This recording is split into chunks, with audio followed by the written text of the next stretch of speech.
તો આપણે કુકર લઈ લીધું છે ઢોકળાનું, અને એક ઢોકળાની થાળીની અંદર આપણે તેલ લગાવીને થાળીને પણ ગરમ થવા માટે મૂકી દઈશું. પછી આપણે મસાલા નાખીએ.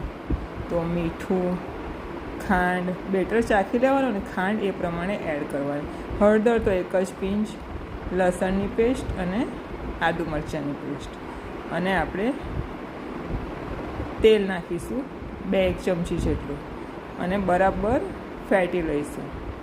અને જ્યારે આપણે થાળી મૂકવાના હોઈએ ત્યારે જ ઈનો અંદર એડ કરવાનો છે. પાણી નાખી એની ઉપર આપણે ઈનો નાખીશું અને બરાબર હલાવીને આપણે ઢોકળાની થાળીની અંદર આપણે બેટર રેડી દઈશું. અને પછી આપણે કુકરને 10 મિનિટ સુધી 20 મિનિટ સુધી થવા દેવાનું છે.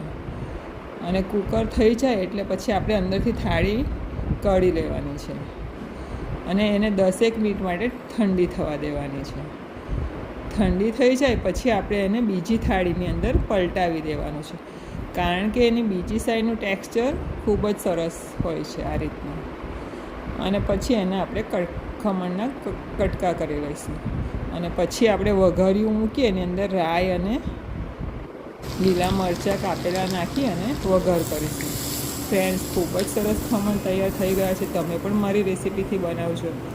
અને જો તમને ગમે તો મને ફોલો કરજો અને રેસીપીને લાઈક અને શેર જરૂરથી કરશો.